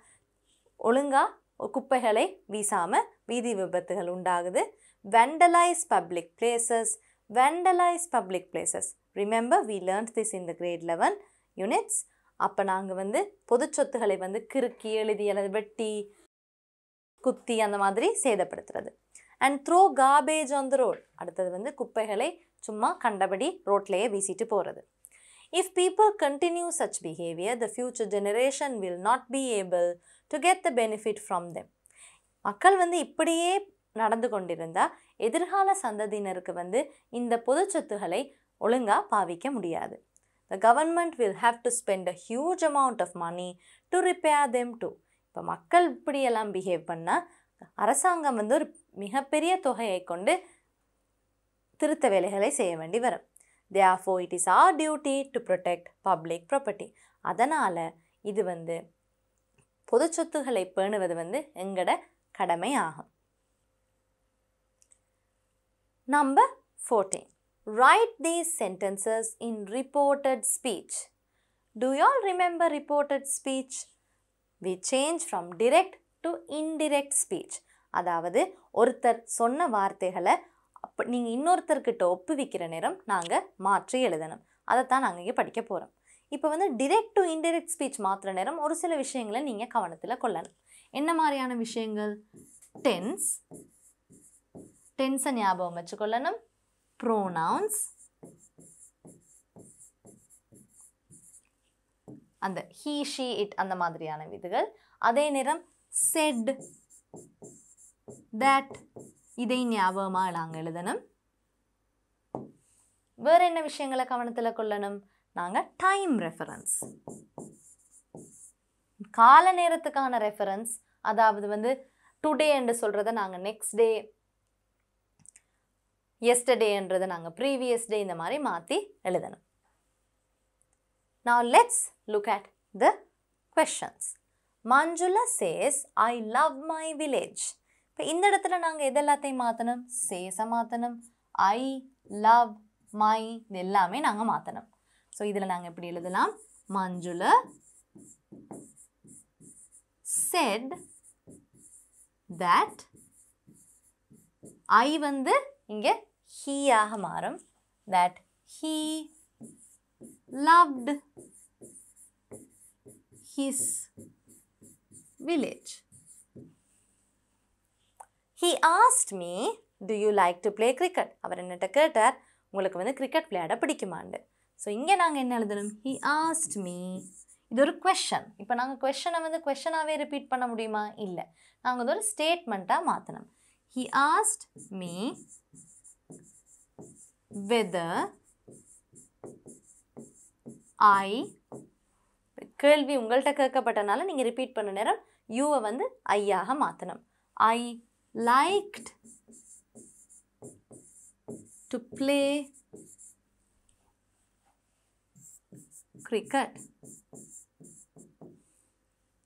My brother said I can't drive a truck.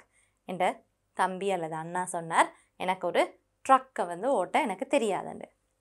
நாங்கள் இங்கே என்ன எழுதணும்? My brother said that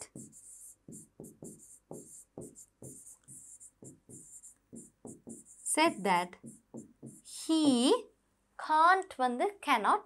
cannot நாங்கள் எப்படி மாற்றணும்? couldn't என்று மாற்றணும். He couldn't drive a truck. எப்பயுமே ஞாபகம் வச்சுக்கொள்ளுங்க, பாஸ்ட் சிம்பிள் ப்ரெசண்ட்டில் இருந்தால் பாஸ்ட்டுக்கு மாற்றணும், பாஸ்டில் இருந்தால் பாஸ்ட் பர்ஃபெக்ட்டுக்கு மாற்றணும்னு நாங்கள் அப்படி தான் நாங்கள் டென்சஸை சேஞ்ச் பண்ணுவோம். My mother asked me where have you been. இந்த அம்மா என்னிட்ட கேட்டாங்க நான் எங்கே போயிருந்தேன்னு. இப்போ இதை நாங்கள் எப்படி மாற்றணும்? My mother asked me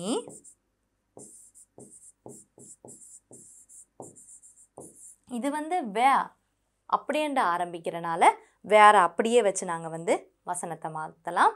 my mother asked மீயை வந்து நாங்கள் இந்த இடத்துல ரிமூவ் பண்ணலாம். என்னென்னா நாங்கள் வந்து வேர் ஹேவ் யூ பீன் என்ற நேரம் நாங்கள் எங்களை பற்றின கேள்வி என்றனால நாங்கள் எப்படி மாற்றலாம்? My mother asked where I had been. Have you been வந்து எப்படி மாறும்? வேர் ஐ ஹேவ் வந்து had been. The guests said we are enjoying the dinner. விருந்தினர்கள் என்ன சொன்னாங்க? நாங்கள் வந்து ரொம்பவே இந்த சாப்பாடை வந்து நாங்கள் என்ஜாய் பண்ணுறோம்னு சொல்லியிருக்காங்க. The guests said that we becomes they. Present கண்டினியூஸில் இருக்கிறது வந்து பாஸ்ட் கண்டினியூஸுக்கு மாறும். They were enjoying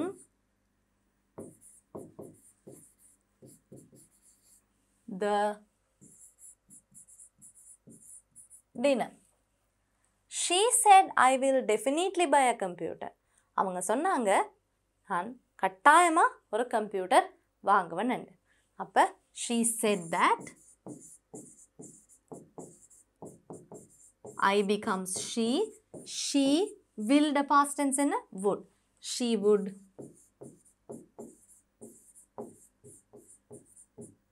definitely buy a computer. My grandfather said I have been to Ethiopia. என்ற தாத்தா சொன்னார் நான் வந்து எத்தியோப்பியாவுக்கு போயிருக்கேன்னு.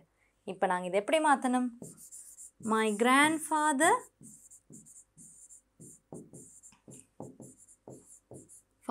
said that I becomes he, have been becomes had been. அதாவது present perfect வந்து past perfect ஆ மாறும். He had been to Ethiopia. My friend said I was waiting for you. My friend இது he or she எங்களுக்கு தெரியாது, அதனால நீங்கள் எந்த ப்ரோனவுன்ஸும் use பண்ணலாம். my friend said that she was waiting. You becomes me. Activity 15. Read the extract and answer the questions given. It's a comprehension passage. Extract முக்கியமான வார்த்தை. இது ஒரு பெரிய கதையில் ஒரு சின்ன பகுதியாக தான் இருக்கும். Within 2 weeks we managed to make a cheerful home for ourselves. 2 கிழமையிலேயே நாங்கள் வந்து ரொம்பவே ஒரு cheerful சந்தோஷமான ஒரு வீட்டை வந்து எங்களுக்கு நாங்கள் அமைச்சு கொண்டோம். இந்த கதை, இந்த காம்ப்ரிஹென்ஷன் பேசேஜ் எங்கேருந்து எடுத்திருக்காங்கன்னு நாங்கள் பார்ப்போம். மார்ட்டின் விக்ரமசிங்க மதோல் தூவ translated by Professor Ashley Halpe. மதோல் தூவ என்ற புத்தகத்திலிருந்து ஒரு சிறிய பகுதி தான் இது. We cleaned out the pond and repaired its sides with the stones we carried up. நாங்கள் வந்து அந்த குளத்தை வந்து சுத்தப்படுத்தி திருத்தி அமைச்சு கீழே இருந்த கற்களை கொண்டு நாங்கள் வந்து திருத்தி அமைச்சோம். One evening of the second week, Jinnah and I were outside our cave. ஜின்னாவும் நானும் வந்து எங்களோட குகைக்கு வெளியே இருந்தோம். He was lying on a rock and I was sitting on another not far away. அவர் வந்து ஜின்னா வந்து ஒரு கல்லுக்கு மேலே உட்கார்ந்துருந்தார். நான் வந்து இன்னொரு கல்லுக்கு மேலே உட்கார்ந்துருந்தேன். When he called to me, Upali Mahatya, meaning Mr. Upali, look. ஏன் அவர் மிஸ்டர் உபாலி என்று கூப்பிட்றார்? ஏனெண்டா ஜின்னா வந்து கதையின்படி உபாலியோட வீட்டில் வேலை செஞ்சு கொண்டு இருந்தார். போய் அவங்க 2 பேரும் ஓடி போய் இப்போ இன்னொரு தீவில் வந்து அவங்களோட வீட்டை அமைச்சு கொண்டு இருக்காங்க. இப்போ திடீர்னு அவர் சொல்கிறார், உபாலி அங்கே பாருங்கன்னு சொல்லியிருக்கிறார். Through the trees we could see a light dipping and rising on the other side of the island. மரங்களுக்கு ஊடாக வந்து ஒரு வெளிச்சம், அது மேலே கீழே இறங்கி போகிறத அந்த தீவு ஊடாக அவங்களால பார்க்க முடிஞ்சது. There it is, the light's going down. There, it's rising now. It's moving again. அவங்க வந்து அந்த ஒளி போகிற விதத்தை வந்து சொல்கிறாங்க. அங்கே பாருங்கள், அந்த வெளிச்சம் வந்து இப்போ மேலே போகுது, இப்போ கீழே போகுது, இப்போ மேலே போகுது, இப்போ திரும்பி அதை அசையுது. I too could see the light moving up and down quite clearly. அப்போ உபாலிக்கும் வந்து அந்த வெளிச்சம் வந்து மேலையும் கீழையும் அசைகிறது வந்து நல்லாவே விளங்கியிருக்கு. Remember that பொடி கமராலண்டா யாரு? The chainer farmer who had employed Upali and Jinnah before they moved to the island. அதாவது ஒரு விவசாயி வந்து உபாலியையும் ஜின்னாவுக்கும் வேலை கொடுத்திருந்தார். அந்த வேலைக்கு முடிஞ்ச பிறகு தான் அவங்க இந்த தீவில் வந்து கிட்டத்தட்ட ஒரு செட்டில் ஆன மாதிரி என்று நாங்கள் சொல்லலாம். Gamarala told us there was a ghost on the other side of the island. Jinnah asked me. அந்த விவசாயி சொல்லியிருக்கார், இந்த தீவில் மறுபக்கத்தில் வந்து ஒரு ஆவி அல்லது ஒரு பேய் ஒன்று இருக்குண்டு. இப்போ பேய் கதை ஆவி கதை என்றாலே உங்களுக்கு விளங்கி இருக்கும். ஒரு சிலருக்கு நம்பிக்கை இருக்குது, ஒரு சிலர் நம்புறதில்லை. ஆனால் ஒரு இருட்டான ஒரு தனிமையான பிரதேசத்தில் நம்பாதவர்களுக்கு கூட பேய் கதை ஒன்று இருக்குது, பேய் இருக்குன்ற கதைகள் கேள்விப்பட்டால் அவங்களுக்கு கொஞ்சம் பயமாக தான் இருக்கும். I had never been very interested in ghost stories. இப்போ உபாலிக்கு வந்து தான் இந்த கதையை சொல்கிறார். அதனால் அவர் சொல்கிறார், எனக்கு வந்து பேய் கதைகளை வந்து ஆர்வம் இருந்ததே இல்லை. Not even when I was very young. நான் ரொம்ப சிறுவனாக இருந்த நேரம் கூட எனக்கு வந்து ஆர்வம் இருந்ததில்லை. I hadn't thought much about whether there were ghosts or not. நான் வந்து நிறைய இதை பற்றி யோசித்ததே கிடையாது. Perhaps I have only thought about ghosts when I had to go at night through a thick jungle or past a cemetery. அதாவது நான் வந்து பேய்களை பற்றி யோசித்த நேரம் வந்து ஒரு அடர்த்தியான காடை இரவு நேரத்தில் கடக்கிற நேரம் அல்லது செமெட்ரி ஒரு மயானத்தை தாண்டி போகிற நேரம் தான் நான் கொஞ்சம் பேய்களை பற்றி யோசிப்பேன்னு சொல்கிறேன். I wasn't scared by Jinnah's discovery, only curious. அப்போ இவருக்கு வந்து உபாலிக்கு வந்து பயமாக இல்லையா ஜின்னாட கண்டுபிடிப்பை பார்த்து? என்னவா இருந்ததாம்? ஆர்வமாக தான் இருந்தது. லைட், இந்த வெளிச்சம் என்னது? யார் இந்த வெளிச்சத்தை கொண்டு வரா? We can't get through this jungle now. We can't do it even in daytime, I said. நாங்கள் இந்த காடின் ஊடாக நாங்கள் இப்போ போகலாம், ஏன் பகல் நேரத்தில் கூட போக முடியாது, ஏன்னா அந்தளவு அடர்த்தியான காடு. Shall we get into the canoe and go around to the other side நாங்கள் எங்கட படகுல ஏறி மற்ற பக்கம் போமா என்று ஜின்னா கேட்குறார். Now let's answer the questions. The first two sentences suggest that the characters are getting ready to go on a journey. The characters have moved to a new place. The characters are not planning to stay in that place. முதல் 2 வசனங்கள்லேயே நாங்கள் விளங்கி கொண்டது என்னென்னா, அவங்க வந்து ஒரு புதிய இடத்துக்கு வந்து அந்த இடத்துல செட்டில் ஆகி இருக்காங்க. had moved to a new place. The two characters are living in a city, on an island, in the hill country. அவங்க நகரத்தில் வாழ்கிறாங்களா? இல்லை. அவங்க வந்து மலை பிரதேசத்தில் வாழ்கிறாங்களா? இல்லை. அவங்க எங்கே வாழ்கிறாங்க? ஒரு தீவில்.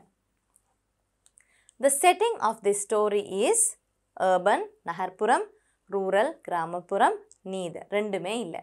இது வந்து ஒரு தனி தீவில் போய் இருக்கிறனால இது ரெண்டுமே இல்லை. This story can be described as, இந்த கதையை நாங்கள் எப்படி விவரிக்கலாம்? An adventure, ஒரு துணிகரமான ஒரு கதை. A fairy tale, ஒரு உங்களுக்கு தெரியும் மேஜிக் பிரின்சஸ் வச்ச கதை என்று தான் நாங்கள் ஃபேரி டேல்னு சொல்லுவோம். A science fiction, ஒரு விஞ்ஞான கதை. எங்களுக்கு தெரியும் இது ஒரு அட்வென்ச்சர் ஸ்டோரி என்று. Answer the questions. Who are the characters in this story? யார் 2 கேரக்டர்ஸ் இருந்தாங்க? Upali and Jinnah. What were they doing outside their cave? அவங்க வந்து வெளியில என்ன செஞ்சு கொண்டிருந்தாங்க? They were lying on a rock. அவங்க வந்து ஒரு கல்லுக்கு மேல உட்கார்ந்தும் படுத்தும் இருந்தாங்க. What did Jinnah suddenly see? Jinnah திடீரென்று என்னத்தை பார்த்தார்? A light dipping, கீழையும் போனது, dipping and rising, மேலையும் போனது, dipping and rising.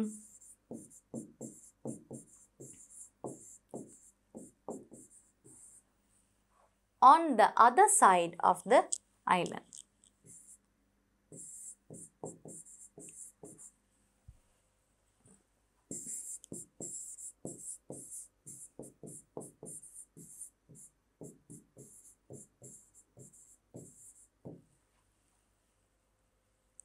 What did Upali suggest that they should do after seeing what Jinnah saw?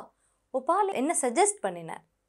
Jinnah பார்த்த விஷயத்துக்கு பிறகு he suggested to get into the canoe and go to the other side of the island. படகுல ஏறி மற்ற பக்கத்துக்கு போவோம்னு சொன்னார்.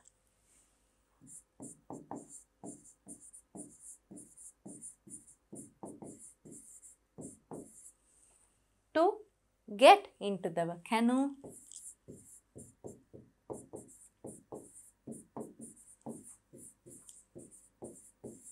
and get to the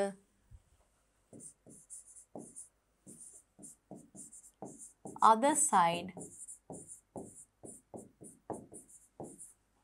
of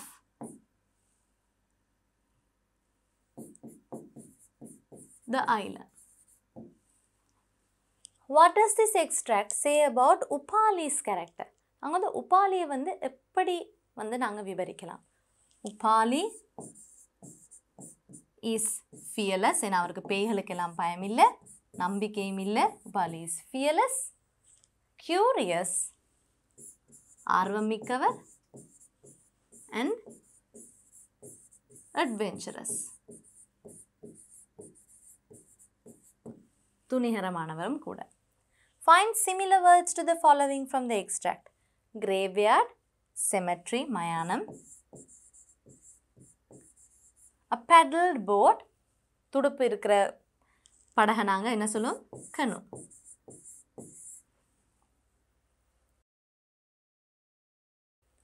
What do these words refer to in the extract? He, I, it. நாங்கள் வந்து line 3, 2 line 3 இருக்குது, ஒன்று வந்து லைன் 8ல் இருக்குது.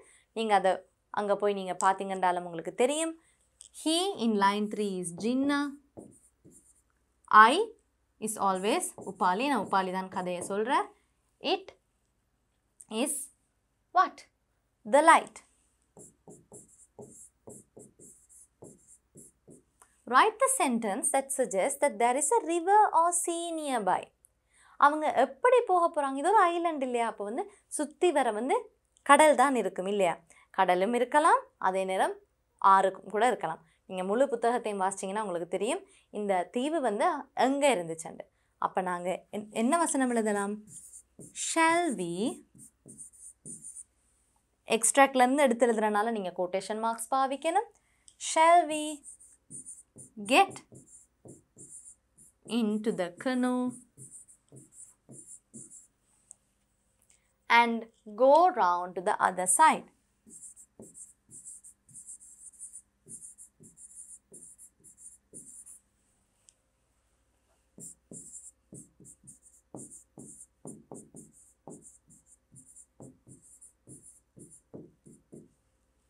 இப்போ படகுல போகணுமெண்டா கட்டாயம் ஒரு நீரோட்டம் ஒன்று இருக்கணும்.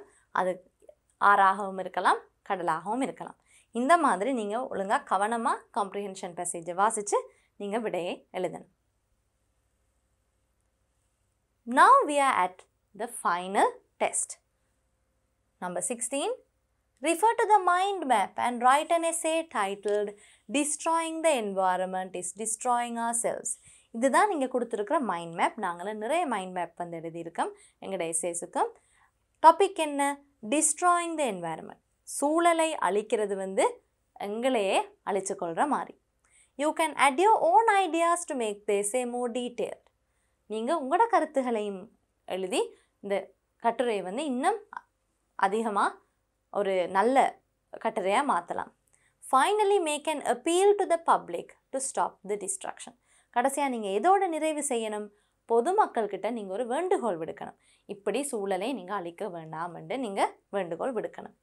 Now let's look at the mind map. Environmental pollution. அது environmental pollution என்றா என்ன மாதிரி விஷயங்கள் எல்லாம் environmental pollution?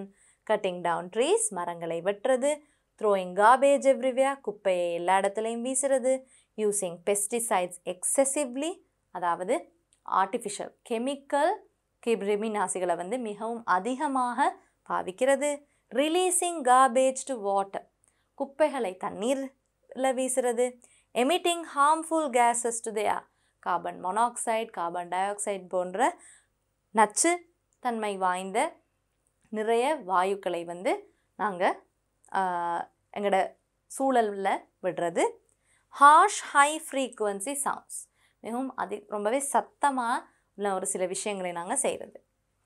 இதனால் எங்களுக்கு நடக்கிற விளைவுகள் என்ன? நாங்கள் எப்படி அழிஞ்சு போவோம்?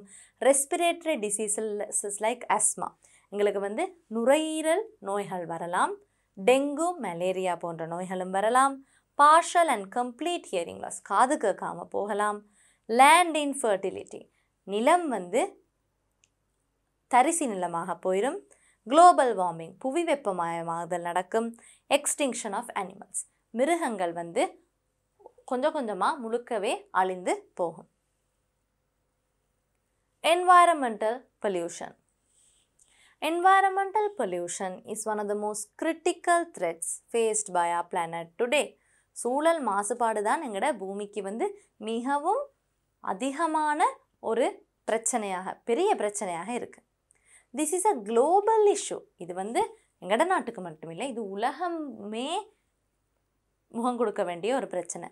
Seen in all countries at different levels, irrespective of their developmental status. அதாவது எல்லா நாடுகளையும், வளர்ச்சி அடைந்த நாடுகளாகவும் இருக்கலாம், வளர்ந்து கொண்டிருக்கிற நாடுகளாக இருக்கலாம், எல்லா நாடத்திலையும் வந்து வித்தியாசமான நிலைகளில் ஒவ்வொரு லெவலில் வந்து பிரச்சனையாக இருக்குது. Environmental pollution happens as a result of irresponsible human activities. ஏன் இது நடக்குது? பொறுப்பில்லாத மனித நடவடிக்கையினால். which cause irreversible changes in the environment. அது எப்படிப்பட்ட ஒரு விளைவை கொண்டு வருது? irreversible, திரும்ப மாற்ற முடியாத ஒரு சில விளைவுகளை வந்து சூழலில் உருவாக்குது. இப்போ உதாரணத்துக்கு நீங்கள் எடுத்திங்கன்னா ஒரு இனம், ஒரு மிருக இனம் வந்து அழிஞ்சு போனால் அவ்வளோதான், நீங்கள் அந்த இனத்தை திருப்பி பார்க்கவே முடியாது. There are many activities which lead to pollution. நிறைய விஷயங்கள் மூலமாக நாங்கள் சூழலை மாசுபடுத்துகிறோம்.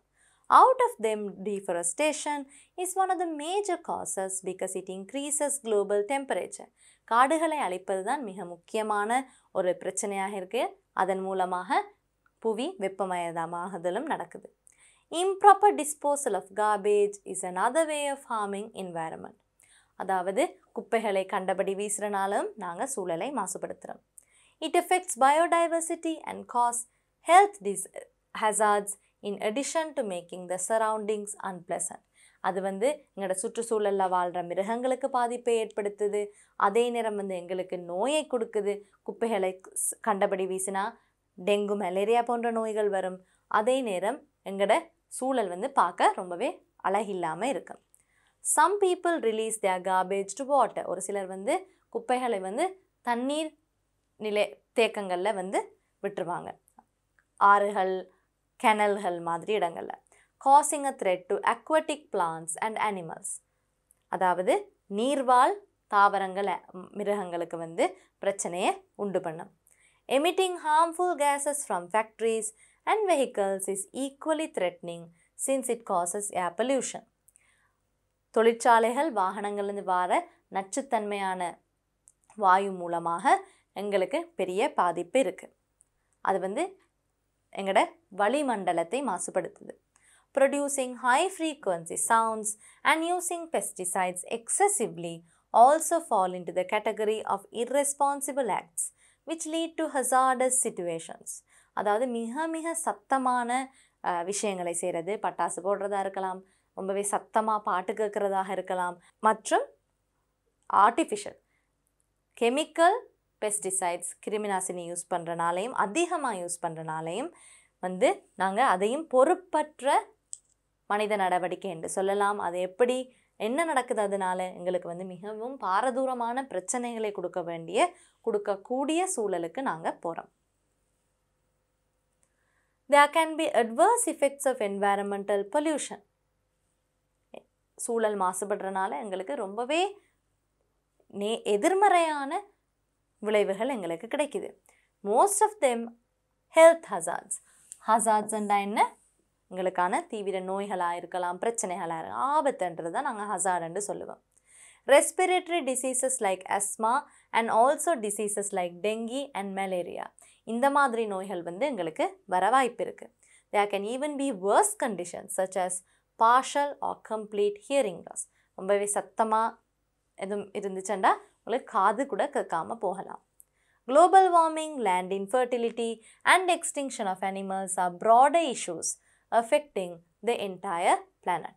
புவி வெப்பமயமாகுதல், நிலம் தரிசா போகிறது மற்றும் விலங்குகள் அழிகிறது எல்லாமே குளோபல் இஷ்யூஸ்.